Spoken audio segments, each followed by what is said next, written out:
예, 안녕하십니까. 본 인터넷 복음 방송을 청취하신 여러분, 또 한 주간도 평안하셨습니까? 오늘은 구약 성경 열왕기상을 중심으로 퀴즈 문제를 풀면서 함께 우리가 은혜의 시간을 갖도록 하겠습니다. 열왕기상은 누가 기록했다고 생각하죠? 예레미야가 기록했다. 예레미야 선지자. 그렇게 많은 학자들이 생각을 합니다. 언제쯤 기록했을까요? 주전 460년경에 기록했다. 그렇게 봅니다. 열왕기상은 솔로몬 왕의 통치 역사로부터 그 이후에 분열 왕국의 역사를 다루고 있습니다. 분열이 되었을 때에 남왕국은 4명의 왕, 북왕국은 8명의 왕들이 다스렸습니다. 통일왕국은 우리가 사울, 다윗, 솔로몬 각각 40년씩 이렇게 다스렸지요. 그래서 통일왕국은 120년의 역사를 기록합니다. 근데 분열왕국은 그 통일왕국 이후에 솔로몬 이후부터는 분열, 나라가 한반도처럼 두 동강이 났지요. 그런데 솔로몬 왕은 다윗 왕의 아들입니다. 그리고 밧세바의 소생입니다. 솔로몬은 무엇으로 유명합니까? 그는 전무후무한 부귀영화를 누리고 그 부귀영화의 근원은 하나님께 지혜를 받았다. 그래서 지혜의 왕입니다. 그리고 솔로몬은 처음으로 하나님의 성전을 건축한 그러한 위대한 왕이지요. 아무리 이렇게 지혜가 있고 부귀영화를 참 누리고 하나님의 전을 건축하는 위대한 왕이었지만은 솔로몬도 잘못이 있습니다. 11장 3절에 보면은 이렇게 기록합니다. 솔로몬 왕은 후비가 700인이요 빈장이 300인이라. 700 더하기 300은 1000명이죠. 왕비들이 왕의 마음을 돌이켰더라. 솔로몬이 부귀영화를 누리면서 1000명의 이런 많은 후궁들을 두니까요. 결국 그 후궁들이 왕의 마음을 하나님으로부터 이 세상으로 돌려놨다는 것입니다. 그 아버지 다윗은 솔로몬에게 죽기 전에 유언도 하고 충고를 했습니다. 열왕기상 2장 4절에 보면은 내 하나님 여호와의 명을 지켜 그 법률과 계명과 율례와 증거를 모세의 율법에 기록된 대로 지키라. 그리하면 내가 무엇을 하든지 어디로 가든지 형통하리라. 무엇을 하든지 어디를 가든지 형통하는 비결은 아버지께로부터 받았습니다. 그것은 하나님의 법률과 계명과 율례와 증거를 잘 지키는 것이라고 했는데 1000명의 왕비들이 그 솔로몬의 왕의 마음을 돌이켜서 말씀으로부터 세상으로 돌려놨기 때문에 결국은 그 이후에 나라가 분열되는 비극을 초래하게 되었습니다. 이것이 열왕기상에 상세하게 기록이 되어 있는데 이제 1장에서부터 11장까지 전반부는 솔로몬의 역사를 다루고 있습니다. 그리고 12장부터 16장까지는 분열의 역사를 다루고 있는데 먼저 우리는 전반부를 생각합니다. 퀴즈 1번. 다윗은 솔로몬에게 무엇이 형통의 비결이라고 했나요? 열왕기상 2장 3절을 보죠. 여호와의 명을 지켜 율법과 계명과 율례와 증거를 모세의 율법에 기록된 대로 지키라. 배우는 것도 중요하고 그것을 우리의 삶의 터전에서 지키는 것이 형통의 비결이라. 만사형통이라는 말이죠. 누구나 무엇을 생각하고 무엇을 계획하든지 그 일이 잘 풀리면은 참 다 부자가 되고 다 유명한 사람이 되겠지요. 그런데 왜 다 못 되지요? 문제는 그 비결을 모르기 때문에 그렇지요. 비결은 하나님의 율법, 계명, 증거를 그대로 지키는 것이 이 땅에서 형통의 비결인데, 내 생각, 내 방법, 내 경험대로 해나가려고 하니까 모두가 형통이 아니라 불통하게 되고, 그래서 고민하게 되고 좌절하게 되고 인생을 비관하게 되기도 하지요. 두 번째 퀴즈 문제는 반역자 아도니아는 누구를 죽였나요? 그는 여호야다의 아들 브나야를 죽였다고 했습니다. 3번 퀴즈, 요압은 누구의 피를 흘린 죄로 처형되었나요? 요압 같은 위대한 장군이지만은 잘못된 피를 흘리기 때문에 처형되는데요. 그 답은 2장 32절에 있죠.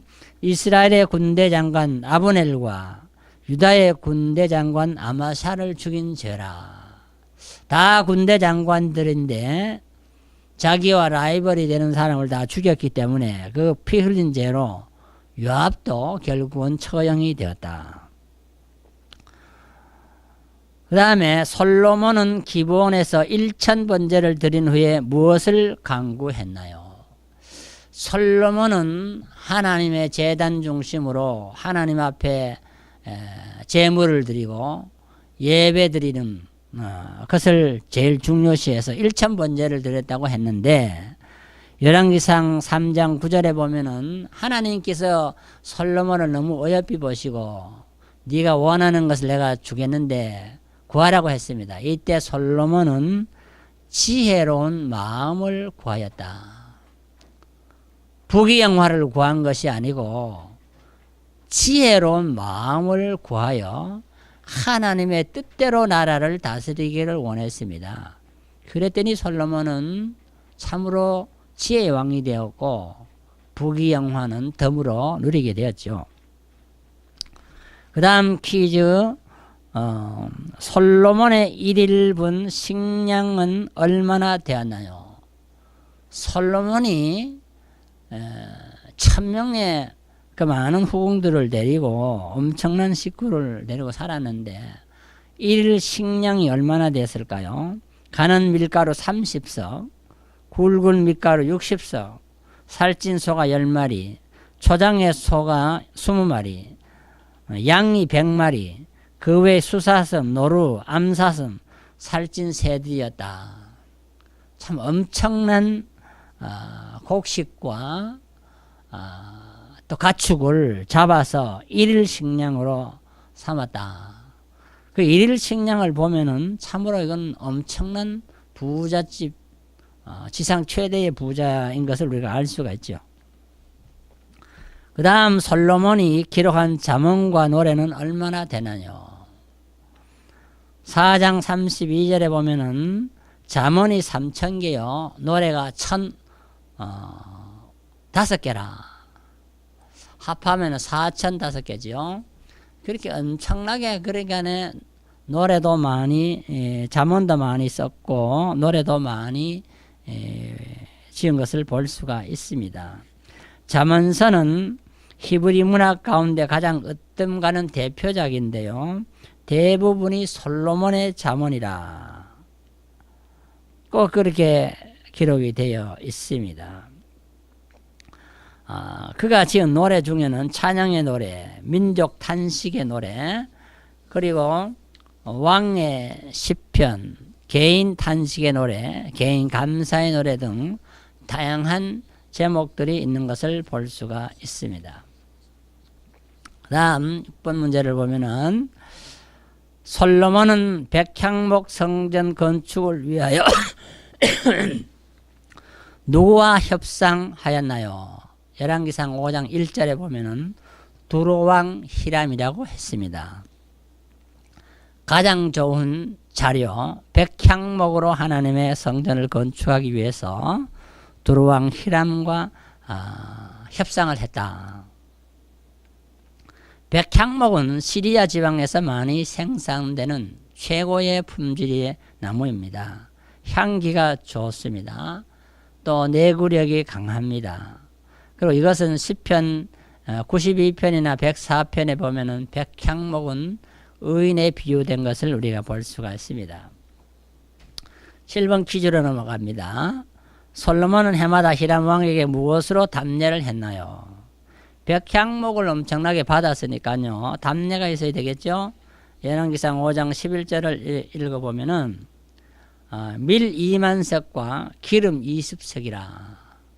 밀과 기름으로 답례한 것을 볼 수가 있습니다. 물물 교환이죠.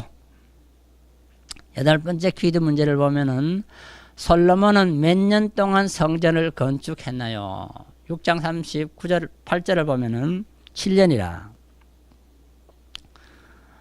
꼭 그렇게 기록이 되죠. 역사적으로 보면은 이스라엘은 성전 건축이 3번 있었는데요. 제일 첫 번이 솔로몬 성전 7년 동안 지었죠. 그 다음에 스룹바벨 성전, 그 다음에 헤롯 성전, 다 같은 장소에 건축이 되었습니다.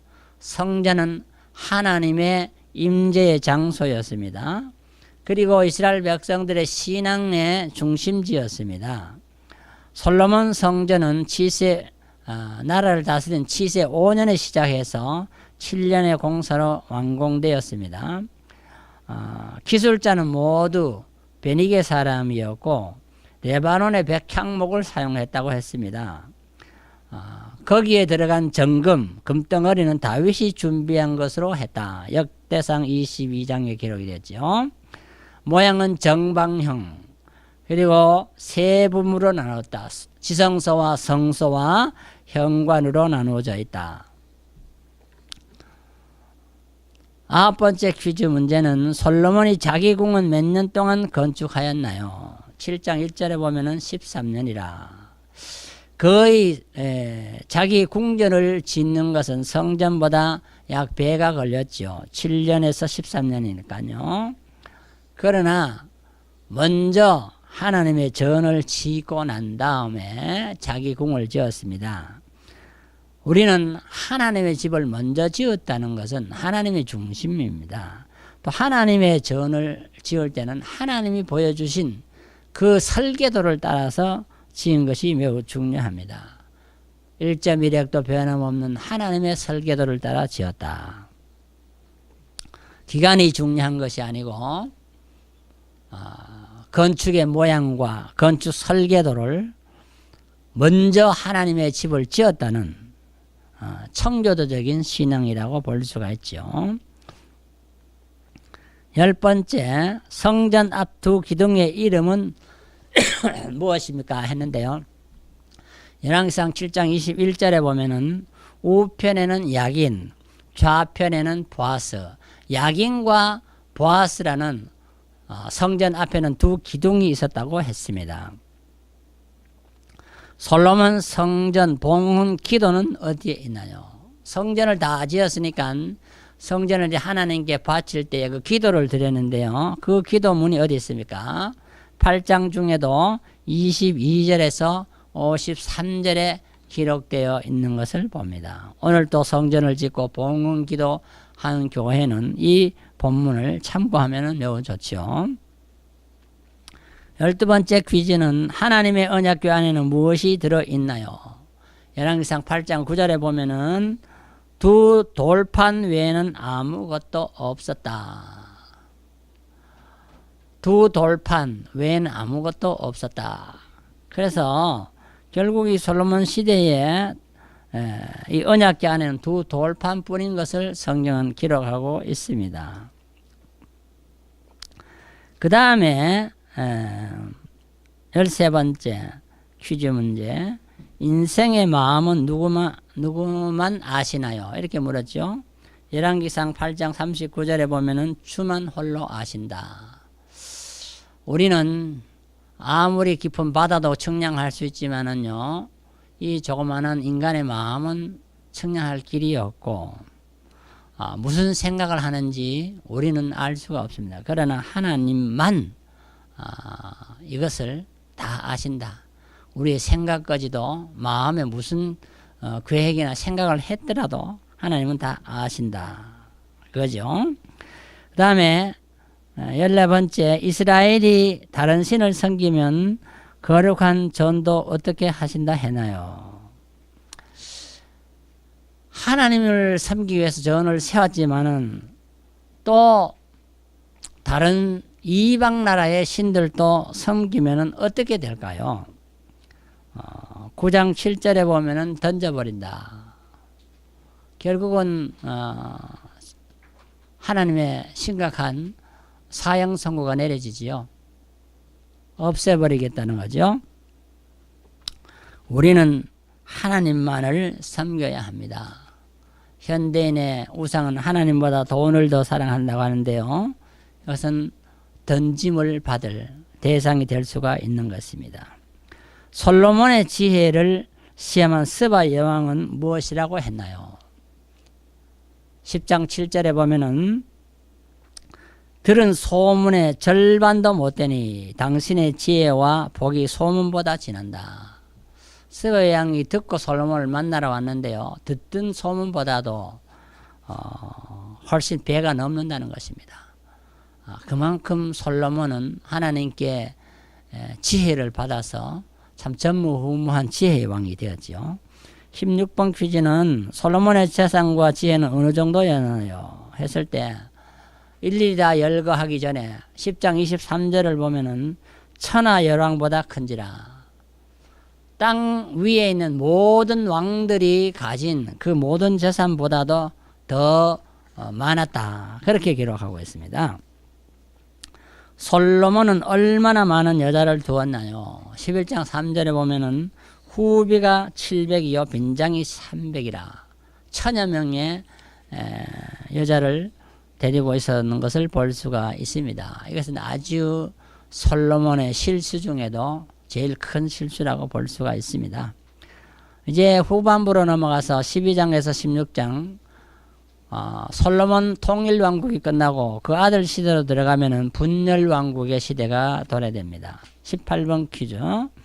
르호보암 왕은 누구의 권고를 따라 백성들의 고역과 멍에를 더 무겁게 했나요? 남쪽의 왕이 된 르호보암은 누구의 권고를 따라갔을까요? 노인의 권고입니까? 소년의 권고입니까?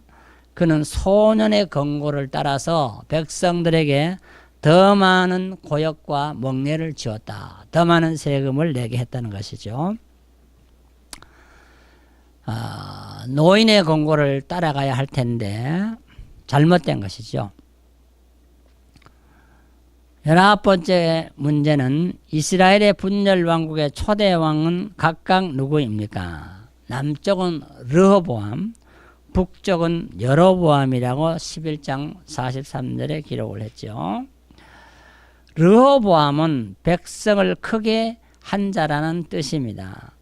솔로몬과 한 몸 사이에 출생을 했습니다. 하나님을 떠난 유다 왕이 되어 전국에 혼란을 가져왔으며 바알과 아세라 우상을 섬기게 하는 오류를 범했습니다. 여로보암은 백성의 정식이라는 뜻을 가지고 있는데 느바스의 아들로 솔로몬의 신하였습니다. 그러나 반역하다가 애굽으로 망명했습니다. 르호보암의 실패한 조세 정책을 기회로 기구하여 10지파의 왕이 되었습니다. 베델고단에 우상을 세워 백성을 미혹했습니다. 결국 르호보암과 여로보암은 모두 우상 정책으로 말미암아 하나님의 엄중한 심판을 받게 되지요. 20번 퀴즈는 여로보암은 백성들이 예루살렘으로 가지 못하게 만들기 위하여 베델고단에 무엇을 세웠나요? 12장 28절을 보면은 금송아지를 세웠다. 이 금송아지는 금은 사람들이 다 좋아하지요.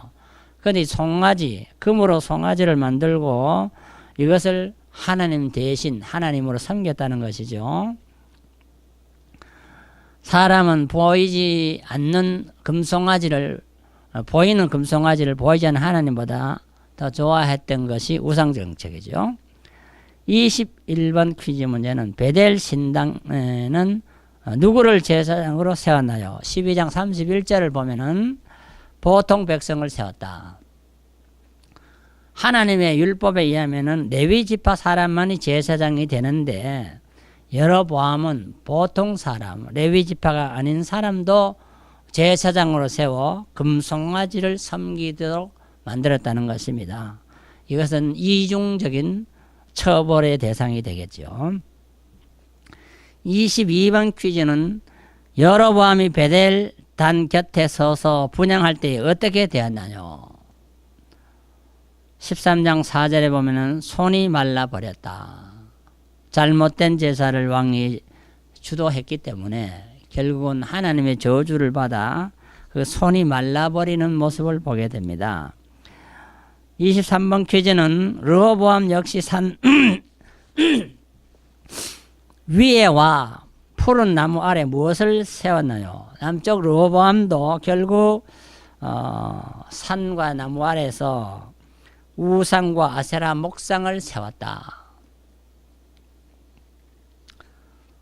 24번 오므리는 어떤 왕이 되었나요? 16장 25절에 보면은 오므리는 어떤 사람보다 더욱 악한 왕이 되었다. 지도자가 되는 것도 중요하지만은 악한 지도자가 되면은 가정도 망하고 나라도 망하는 것을 볼 수가 있습니다. 그 다음 17장에서 22장은 선지자들의 행적을 열왕기상이 기록을 했는데 3부가 되겠죠. 25번 퀴즈를 보면 하나님께서 그릿 시냇가에 숨은 엘리야에게 무엇을 통하여 양식을 공급했나요? 숨어 사는 엘리야, 먹을 것이 없는 강가에 있을 때에 하나님은 까마귀를 통해서 엘리야에게 먹을 것을 공급했다. 하나님은 우리가 어떠한 공경에 있어도 하나님을 위하여 일하는 사람들은 반드시 일용할 양식을 공급해 주는 것을 볼 수가 있습니다. 엘리야는 여호와는 하나님이라는 그런 뜻을 가지고 있습니다. 주전 9세기 북방 이스라엘에서 예언 활동을 했던 사람이죠. 아왕과 이세벨의 바알신 정책을 비판하고 정죄하는 그런 예언 활동을 했습니다. 참으로 용기와 열심이 대단했습니다. 그는 죽지 않고 살아서 승천하는 선지자의 대표가 되었다고 2장 11절에 기록을 했습니다. 그리고 예수님 시대까지 연결이 되는데 변화산에서 예수님과 모세와 함께 엘리야가 나타났다고 했습니다. 하늘로 승천한 것이 분명히 신약시대도 기록이 되어 있죠. 26번 퀴즈. 사르밧 과부의 아들은 누가 살렸나요? 과부의 아들이 죽었는데요. 17장 21절에 보면은 엘리야의 기도를 들으신 여호와께서 혼이 몸으로 돌아오게 하심으로 살아났다. 결국 엘리야의 기도를 통하여서 과부의 아들이 죽었다가 다시 살아났다 했습니다. 혼이 들어가고 나오고 함에 따라서 사람이 죽고 사는 것이죠. 흙으로 지원받은 인생이 혼이 떠나면은 남는 요소 할 것 없이 다 죽은 사람이 되고요. 혼이 다시 들어오면은 살아있는 사람이 되죠. 27번 퀴즈는 갈멜산 기도의 대결은 엘리야와 누구의 대결이냐고 물었는데요. 18장 19절을 보면은 엘리야와 바알 선지 450명, 아세라 선지 400명. 그래서 결국 보면은 850대 1의 전쟁입니다. 다수가 이길 것 같지만은 결국은 엘리야의 제단에 하나님이 불을 내리시는 모습. 바알이나 아세라를 섬기는 신, 바알신, 아세라 신은 불을 내릴 수 없는 죽은 신, 우상 쓴 것을 우리가 분명히 알 수 있죠. 많다고 좋은 것이 아닙니다. 28번 퀴즈. 이세벨의 박해를 받던 엘리야는 무엇을 구했나요? 이랬는데요. 로뎀 나무 아래서 죽기를 구했다. 얼마나 괴로우면은 참으로 이렇게 위대한 선지자 엘리야와 같은 사람도 죽었으면 좋겠다. 그런 생각을 하게 했어요. 사명이 끝나지 않는 사람은 죽기를 원해도 하나님이 데려가시지를 않죠. 29번 퀴즈. 바알에게 무릎을 꿇지 아니한 자들이 얼마나 되었나요? 19장 18절에 보면은 7,000명이라. 숨어서 살기 때문에 사람의 눈에는 보이지 않지만은 하나님께서는 다 하나님의 백성들을 살려놓는 모습을 봅니다. 마지막 문제 퀴즈. 거짓을 예언하는 절대 다수의 예언자와 대결한 참 선지자는 누구냐? 항상 거짓이 다수지요. 그런데 보면은 미가야라. 하나님의 이름을 빙자한 거짓 선지자들이 이 땅에는 많이 있습니다. 말세에 특별히 하나님의 이름을 빙자하는 많은 거짓 예언자들이 나오는데 우리는 미가야 같은 참 하나밖에 없는 선지자지만은 진리를 증거하는 선지자를 따라가야 우리의 삶이 하나님의 은총의 세계로 들어가게 되리라 믿습니다. 다음 주와 다시 만날 때까지 여러분 건강하시고 모든 면에서 하나님의 은총과 축복이 있으시길 기원합니다. 여러분 안녕히 계십시오.